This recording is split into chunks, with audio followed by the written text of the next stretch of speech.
Hi, everyone. I'm Rosanna, and this is AFL Obsessed. You guys, what a crazy weekend of footy. If anyone got a perfect tipping score for the games, please hit me up. You are magic, and I need you in my life because every single game ended quite the opposite to what I expected. And maybe for you too, there were some epic upsets and also a drawn game this last round. And we're at a point now in the season where we've been starting to assess who has real contention for the grand final, who's going to make it in the eight based on remaining games and percentage, and who is still in a fight to maybe save their positions in terms of players, maybe even coaches, but also who may be heading to a different team at the end of the year. Some big player contracts got signed on the weekend. The Mackay brothers are now off the table. They've chosen to extend at both of their current clubs because there's always a lot of talk until the deal gets done. And there's also lots of discussion surrounding players who just aren't getting games and have been MIA from the senior level. Why aren't they up for selection? Especially a lot of the players who moved to different clubs and maybe were sought after for some leadership potential. So, what's going on with, Braden, Fiorini, Jackson Haley, Mitch Wallace, Rory Atkins, Ben Brown, Mason Cox even? There's a lengthy list of players on the outer who just kind of have to keep pushing for selection in the coming rounds. And also who might be playing on. Some players are really getting up there, but surprisingly are just staying off the injury list and in really great form. There's a ton of players out of contract at the end of the season. That's nothing new, but it is a consideration for the teams and list management. I know there's a lot of speculation already, and I know that I'm always like side-eyeing a Sal cap, but we'll get to all of that later. A couple of the games have been moved to Tassie this weekend. There will only be 5 on the weekend. There's no Thursday game. And the Friday game at Geelong initially was not going to have a crowd, but now they've opened it up to 7,000 people. I'm kind of glad for Geelong because they really fought to keep that game as a home one. So we have a lot to dissect this week. So let's get started and dive into the opening overture of my overall thoughts on the week and where we're at now in NYC and abroad. So Andrew and I brunched over the weekend with friends that we haven't seen again since Thanksgiving in 2019. So it's crazy how the people I've hung out with or my friends that we've hung out with since we got back have really just been from this group, Veronica previously, but I just honestly need more of that energy in my life. We ate outside. It was so beautiful.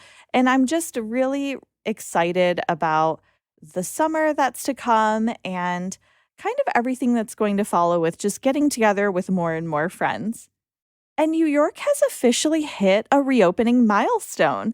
So, our governor had announced previously that restrictions would be lifted once we hit a certain vaccination stat, and that was to have at least 70% of all adults partially vaccinated.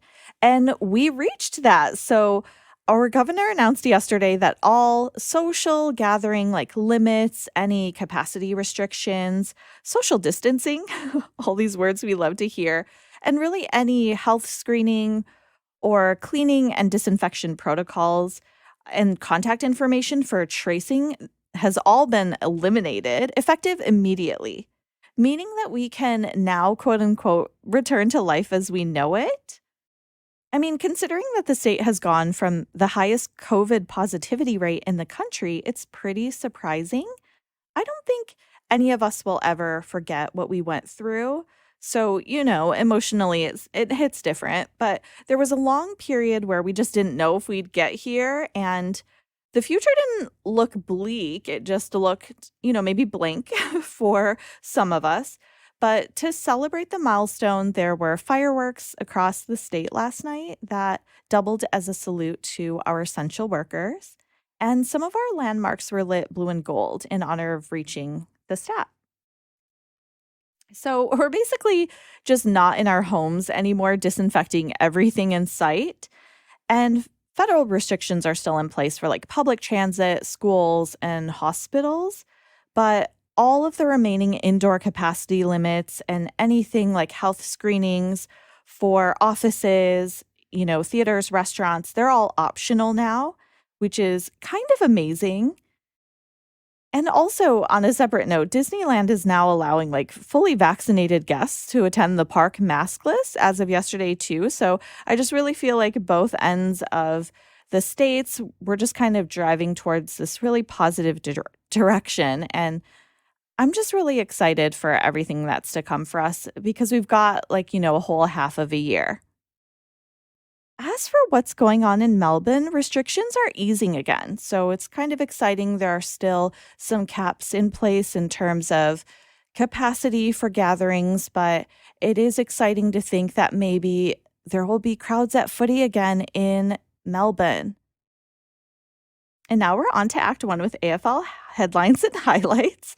And we don't really have to reach for those high notes because there was so much happening everywhere you looked. And I mean, where do you even begin with like all of the upsets? But before the games even happened, pretty much right when I posted the last episode, Collingwood came out with a bombshell announcement. Nathan Buckley shockingly announced his retirement, and there was a press conference for the club, and he announced that Monday would be his last game as head coach.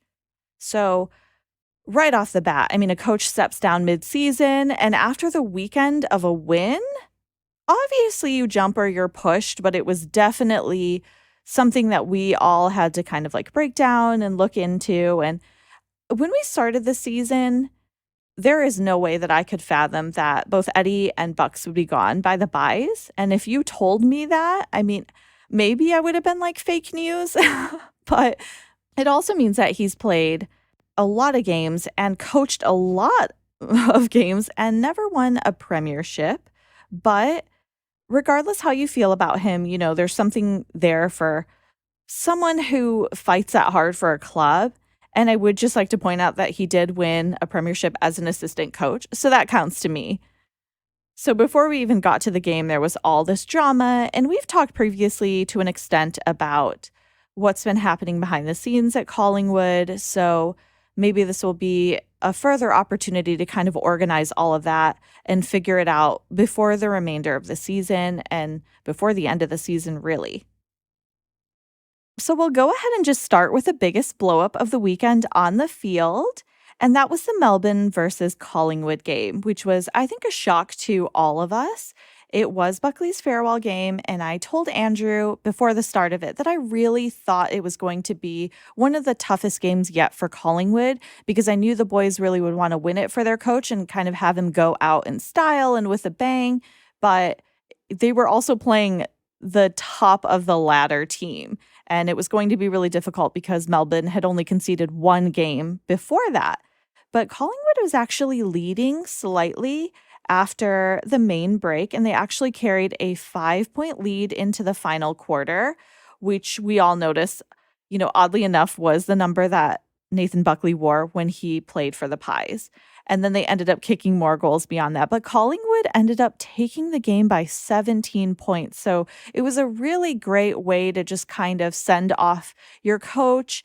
And it was a really classy exit, I have to say. No matter what you think about him, I think Bucks will live on with like a media career that won't be anywhere near as stressful as what has been happening at the club and in the role.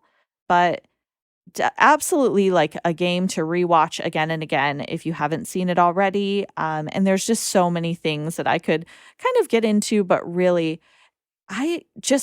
it was such a dramatic upset, and it was a great way to kind of like end the weekend. And that actually happened really on a Monday for us. In the Port versus Geelong game, I was really excited about this game going into the weekend. It was the first one right off the bat, and I just knew it was going to be a really good matchup. And in the first goal, Jezza actually had his legs taken out, so he basically cartwheeled to the side. After kicking the first goal, it didn't actually impact the goal, but the way he kind of winced when he was tying his boots afterwards, I was like, uh-oh, if he's down already just in the first few minutes, it's going to be a fight.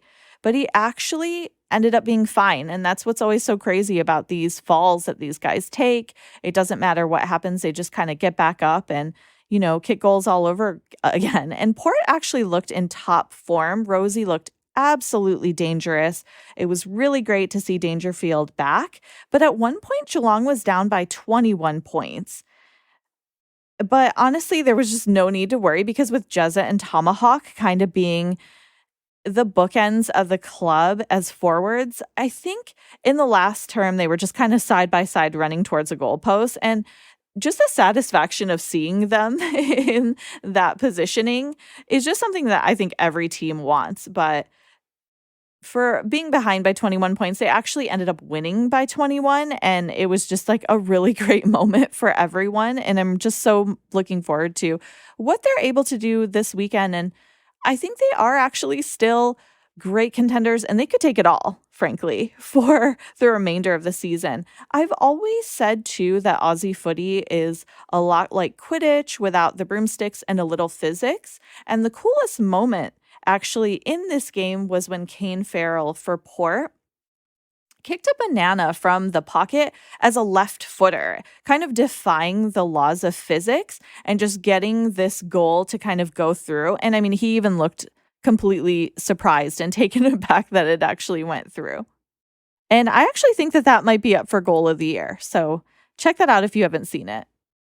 In the West Coast versus Richmond game, this is so funny. This happened really early on Sunday morning, and I actually got up because it started, I think, around 5 in the morning, and it was so early, and we had kind of a busy day. So I got up just to check on the score, and sleepily, I think it was really towards the end, but I didn't realize. I thought the game was over and that Richmond was winning by 2 points. So just in my mind, I'm like, Richmond's got the game. Great. In my sleepy state, I don't know what happened. I put the phone back down.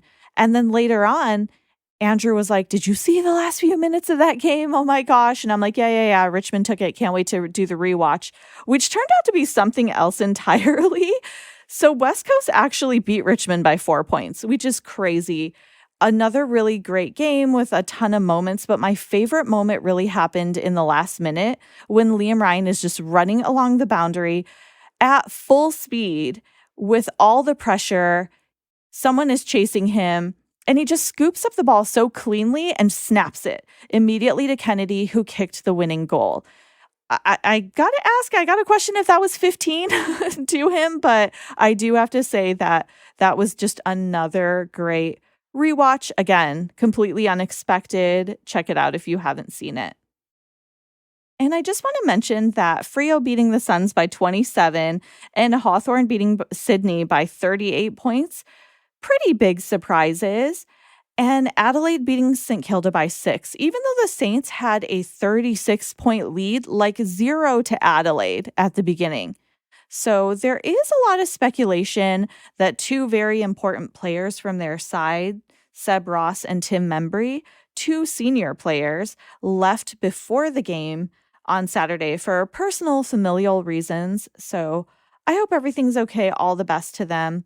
I know that I've questioned their side previously, but I don't think that personal reasons, especially in their case, are up for debate when it involves another partner and young children. And Seb Ross was actually not questioned personally, but his actions were questioned on prime time to the point where he actually had to release a statement. I think it just came out a couple hours ago about why he chose to go back and just help his wife with their twin newborns, So I think that when it comes to personal issues, I'm really glad that the team, even though they talked about how it was a little bit of a debate, they ultimately made what I consider to be the right decision. But there is still like a lot of discussion around that and whether or not they're going to be able to come back and maybe even play in a future game and what that all will look like. The biggest headline, too, from the weekend is about a tribunal case. Everyone's talking about Adelaide's David McKay hit on Hunter Clark. And he will actually face the tribunal later today after his incident on Saturday night, where he actually, it looked like a perfectly legal move, honestly, from what I saw in real time. I know I've slowed down the watch and kind of done the rewatch, but they were both kind of going for the ball. It looked like David's eyes were on the ball and his head was towards the ball. And he may, in a quick, responsive action of like not fight or flight, but self preservation, he may have kind of braced himself for an impact, but he ended up bumping Hunter Clark really high. And his jaw is actually broken now. And I think that he's going to be sidelined for a number of weeks. I mean, it might even be like 6 to 8 weeks. So the AFL is not sure how to grade like an AFL incident with the act. And it's interesting because they're supposed to make the call. So it's interesting that they're not able to make it because of the fact that a footy player has copped an injury. And I mean, I'm not sure how to grade that incident either. If you haven't seen the incident, as I said, they are both running towards the ball. I think sometimes they'll weigh, was there a realistic alternative to contest the ball? I think some people are thinking that he should be banned. So it's a little bit of a Pandora's box. I think we're all kind of wondering how this will affect not only this particular call, because he'll either get nothing because he wasn't given any formal charges, he was just sent straight to the tribunal, or he'll get maybe 4 weeks of suspension. So I think it will affect how they rule things in future too, especially when there is an impact that goes beyond that moment and what happens. So it'll be really interesting to see what call they make in this case. But what did you guys think about that particular hit? Do you think that he should get a penalty? Do you think that he should get a fine? Do you think that they should have formally charged him before sending him to the tribunal because now it's up to them? I mean, what did you guys think? I'd love to know your thoughts about all the games really from the weekend. My email is aflfootyobsessed@gmail and aflobsessed on Twitter if you'd like to share. Okay, it's intermission. So quickly during this time, let's just cut away to other sports. In Denmark's Euro 2020 game between Denmark and Finland, the soccer game, Christian Eriksen actually collapsed on the field and they had to bring the medic out and he had to be resuscitated on the field with a defibrillator. So they were giving him CPR. It took a number of minutes. The whole scene was actually really scary and kind of a nightmarish thing that you don't think can happen during a sporting event. And I hope to never witness that personally. I don't know if that has actually happened before. I'm really curious if it's happened in AFL specifically, but he's actually okay. They were able to resuscitate him and then they just immediately took him to the hospital. They did end up playing their game later on, but Christian Eriksen is okay. But that was just another scary moment in sport. And the ongoing NBA playoffs have been really good. Game 4, especially between the 76ers and the Atlanta Hawks, and Game 5, which actually just happened with my Nets, underdogs kind of coming back and taking the lead. KD actually played every single minute of that game, so I'm really worried about what that means for Game 6 because Kyrie Irving is injured and Harden kind of came out and hobbled his way through that game too. But I'm just hoping for the best. And again, I just would really love if we could take that. But now we're on to Act 2, where we have discussions about relevant footy topics and issues. And this is just a continuation from our discussion last week about the documentary, The Ripple Effect. I hope you've all had a chance to watch it. I referred to it last week, and the documentary addresses the issues of racism directly through the perspectives of professional athletes in sport in Australia and what their personal experiences have been like. And I really appreciated the number of definitions that they put on screen just to kind of make it really clear for people who maybe haven't experienced certain things before or maybe didn't understand exactly the scope of some of the events. And I really think that they did such a great job of describing kind of the lingering scar that can happen as a result of an incident when it comes to racism and how that can ripple and like outlast not only the event, but continue on for generations. And as I foreshadowed, there was a moment that really touched me when I was watching the film at around the 17-minute mark. It just really struck me what happened. There was an unprovoked, attack on an Asian woman. And I actually had to stop watching the film at that point and just take a minute to momentarily compose myself because it really affected me. It is something that has actually been happening. If you're not here in the States, you might not be aware that there have been a lot of anti Asian hate incidences that have been happening, for a few years now, but there's been quite an uptick since the pandemic. And unfortunately, since we've returned to the city, I've been experiencing some of these incidences firsthand. And I've always been really open with you all about like what I'm going through and how I'm feeling. But that particular incident really just brought back a memory when I lived in Colorado previously, which is why I bring this up of how I feel that a disciplinary, sorry, I'm wording it wrong, how I feel that diversity training sometimes is handled in the States. I feel like it's typically a day where it's maybe emphasized, but sometimes it's as a result of a disciplinary action or as a result of something that someone said. I don't think it's a priority, and I feel like it should be, and also not be something that, you dread having to do just to check a box off for your company. But I do think that the response is kind of more reactive instead of being proactive. These like one-off diversity trainings that I'm referring to, and they rarely ever actually work in my experience. I know because during one of these particular diversity days, I was actually tasked with bringing in materials to kind of help my colleagues understand the Asian American experience. So I brought in a short film that I felt to me really summed everything up better than I could ever say it. And long story shortened, there was a super negative response from a particular colleague, and they ended up snapping off the video. And it was a moment where an Asian American said that she had been called an egg roll. And my colleague snapped it off and immediately said, "That doesn't happen. It's not real," and kind of announced it to all of my colleagues in the room that were watching. And I asked my colleague, "Why do you think that this isn't real?" And their response was because they had never heard someone being called that. And my response to that was because you aren't Asian. So it is real. There have been incidences that I've been a part of since we've returned to the city. I know I've told you how happy Andrew and I are to be back, but there have been three different incidences literally on the streets of New York where one, Andrew and I were walking to check out an apartment and someone yelled an angry slur directly at me.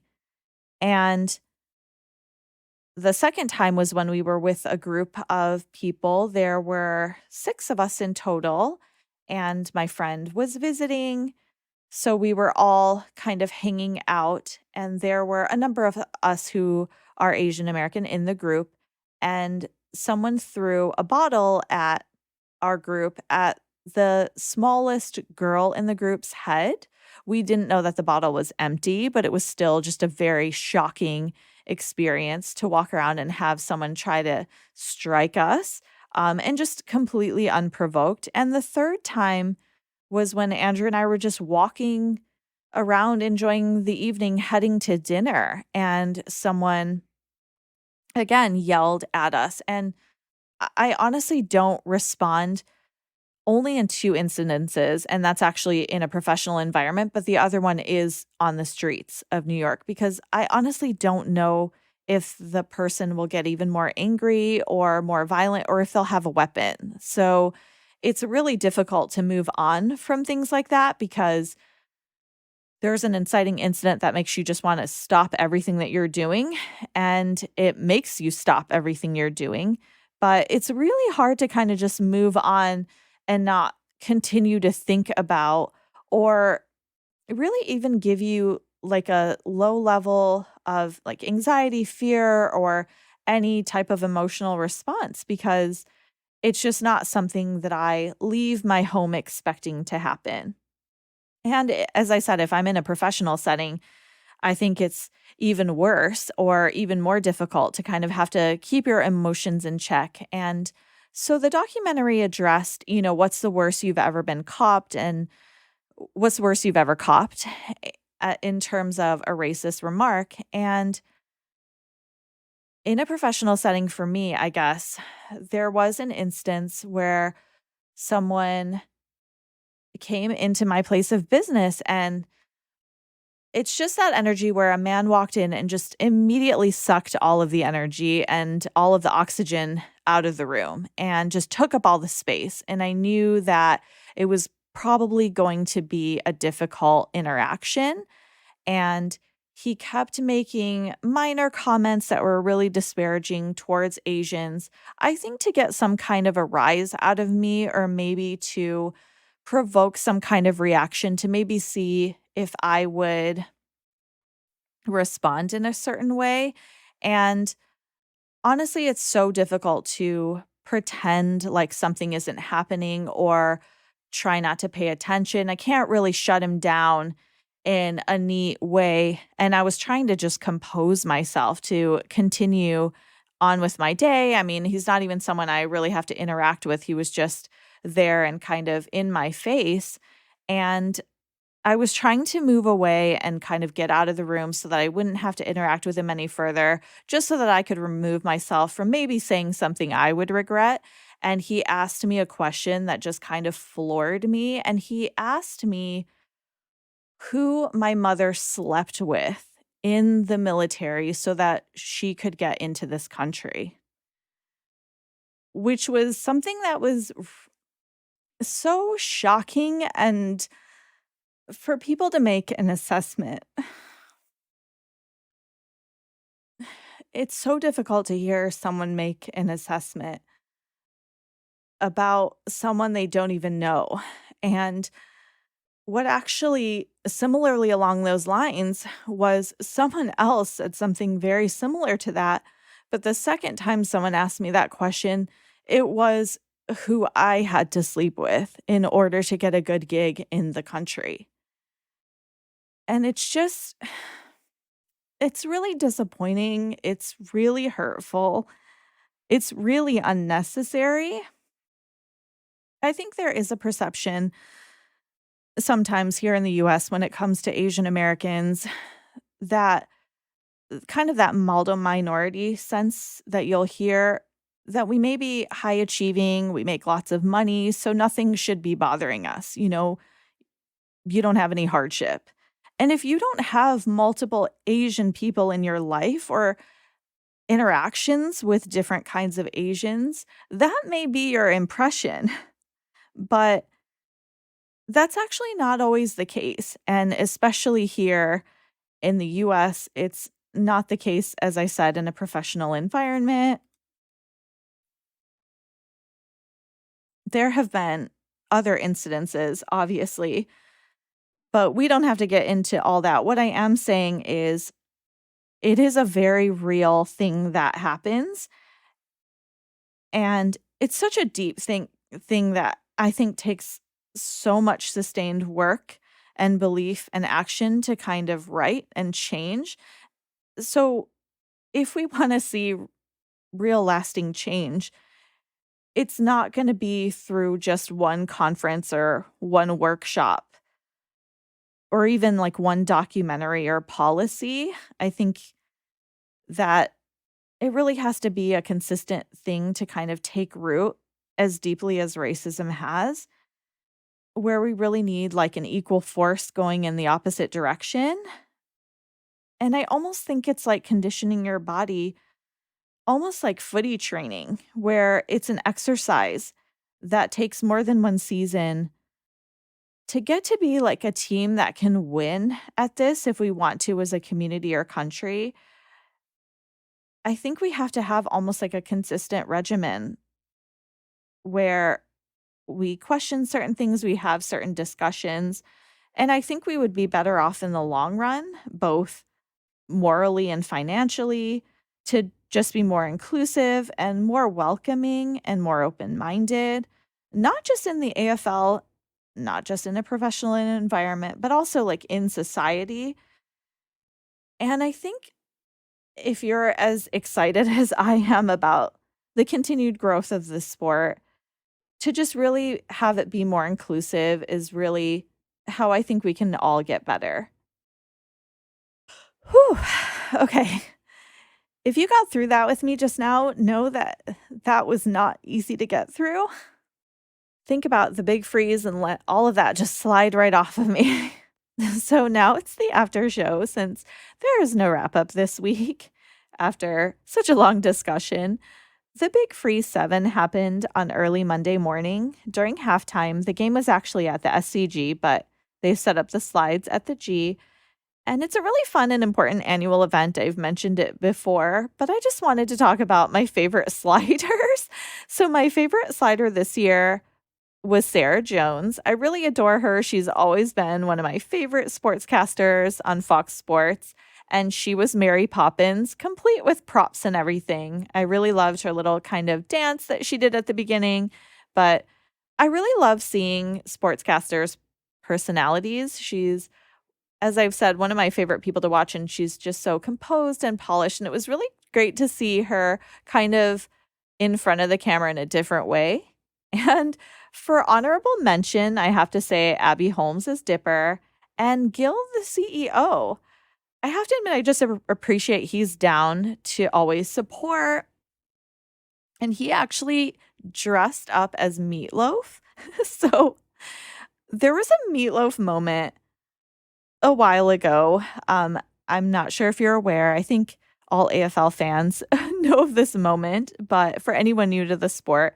So I was initially very excited. I couldn't believe that an American had performed at a grand final game for 12 minutes. So I was really excited when I heard about that.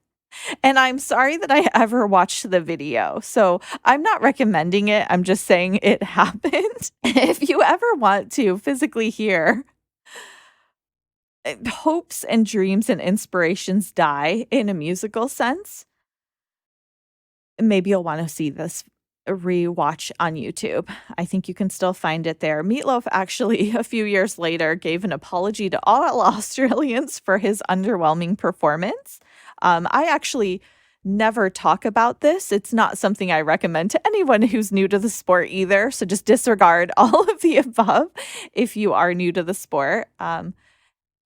But yeah, CEO Gil McLaughlin, with the entire getup, including leather pants, and just kind of hilariously revisited that moment and just kind of dig the big freeze so that we can all just, slide away from that moment. But that's it for me. It was a pretty packed epi, so thanks again for listening, everyone, and for hanging around for the show. Stay safe and healthy. Check on your friends and neighbors. We'll get through this like footy. I'm virtually hugging you, and we'll talk footy soon.